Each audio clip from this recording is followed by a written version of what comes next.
Yeah, Okay. do we say this is our first or welcome to the Maclyn Minute or anything like that, or do we just kinda jump in? What do you think?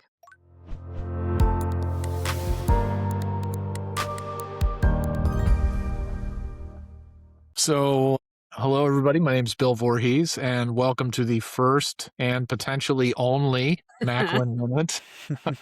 Could be. um, we Excited. would like to introduce my other two hosts today, Jess Schnieders and Troy Kelleher. So, yeah, I'm excited for this. I will say it's funny to have this on April Fool's Day. My daughter made sure to prank me this morning. She made very clear she wanted Dad to wake her up from her evening slumber to get ready for school. I went in this morning, pulled off her covers because she wasn't moving as I was telling her to get up and get ready for school, and saw a very visible thing of her hair sticking out, and then quickly uncovered that it was a doll's hair and that she was downstairs, which she got the biggest kick out of.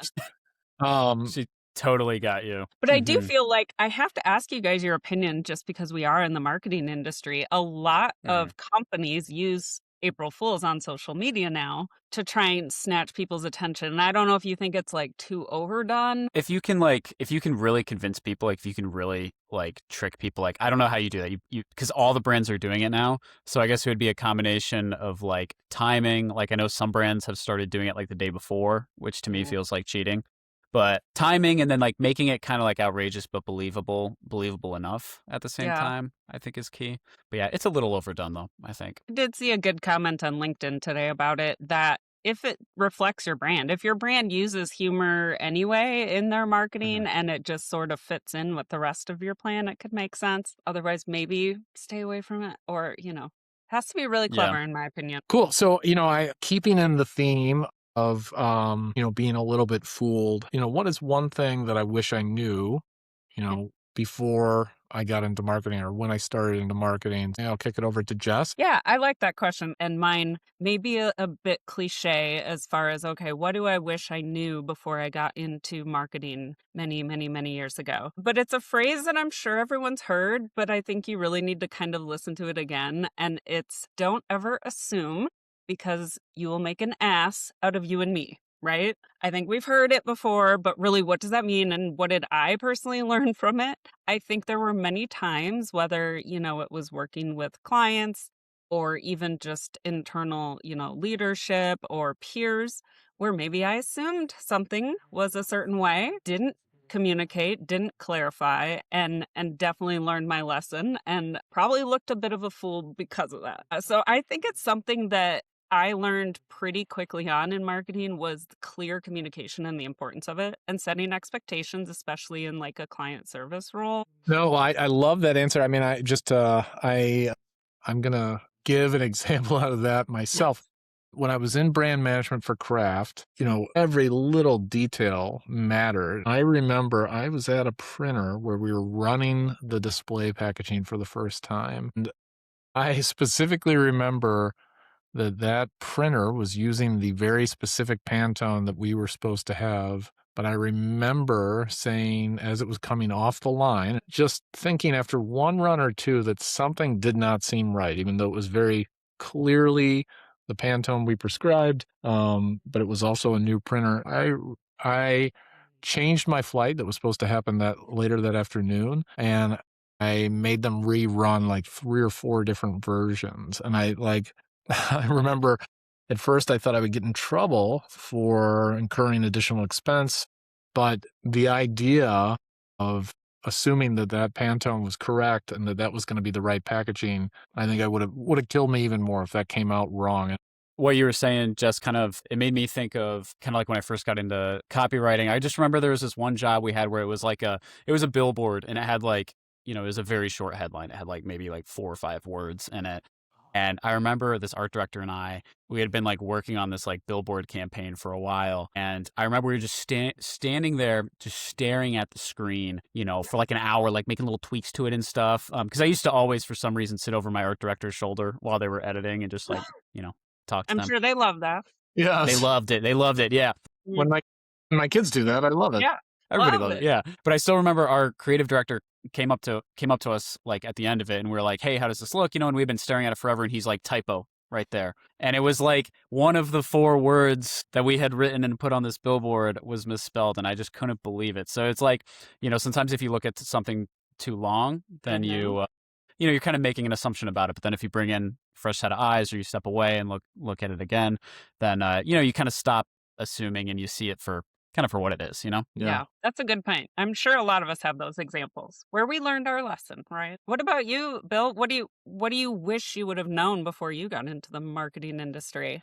Oh, I think when I was in college at Drake with you, Jess, I Go think, Bulldogs. right, yeah, I originally sort of, assumed that marketing was very similar to advertising and that it was very creative focused, a little bit more art than science. The more I worked as a professional and sort of got to know other marketing professionals and then went back to grad school in order to pursue, a change in career into marketing, I think I realized that, really marketing, especially on the client side, marketing is very much running a business. At most, again, on the client side, a lot of times, the director of marketing, the brand director, the brand manager, those people own the P&L of that brand, and of, the product that they are selling. And for me, who has been, who started and sold a startup, who's, helped run different small businesses, that is what really attracted me. So even again, on the agency side, we are essentially, our clients helping them to run a business. That's a good perspective. As some of the clients that we help too, there's so many things we do besides kind of how you're talking about just that creative. That's of course the fun part, but there's a lot of strategy and a lot of thinking and a lot of planning and a lot of all the logistics that goes behind that before you kind of get to that creative. From your creative perspective, Troy, as your VP of creative, do you feel like that too, that it still is very much a business that involves a lot of those different points? Yeah, I think so.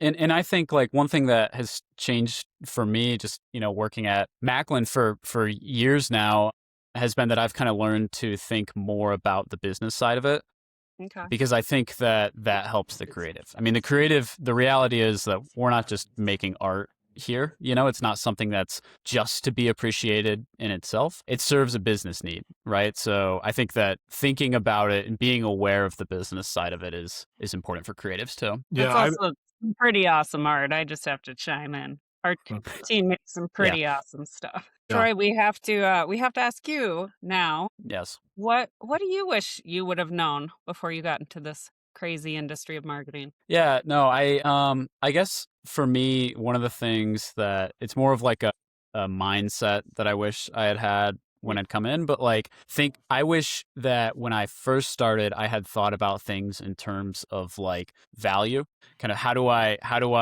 as like an individual creative create value for, the creative team and my boss and the agency. And then how does the agency create value for our clients? We're always coming up with new ways to create more value, to, do what matters to them. And then I personally, like when I started thinking about my job that way too, I feel like that helped me kind of improve my work and just kind of move up in the company as well. That's Yeah. a good one. I think one of the things that I really love about how Macklin approaches is the creative brainstorms. I know you have a word for it, but when you guys all kind of just like all hands on deck, doesn't matter if you're normally working on this, doesn't matter if you're a copywriter or a designer or what, you're all getting into the room and we are solving a problem. And I just think that's such a huge value because what that does is it brings in different points of view, brings in all that different kind of experience. And the creative that I've seen come out of those meetings and those brainstorm sessions is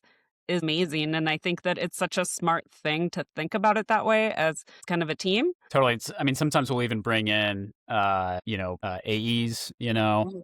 and, strategists and kind of other people Mhm. from around the agency who kind of, put a different spin on the creative brainstorms. And I know recently we've started doing workshops with clients as well. We call them pulse workshops, and they kind of have Yeah. they're a looser kind of like brainstorm feel to them. So it's been really interesting to see what comes out of that. What do you think, Bill? How do we do for our first Macklin Minute? It was longer than a minute. Yeah. Yeah, I mean, we probably couldn't go much longer than a minute in terms of audience attention. Even with all our great anecdotes, come on, Come man. on, we're so funny. We're gonna get better at that.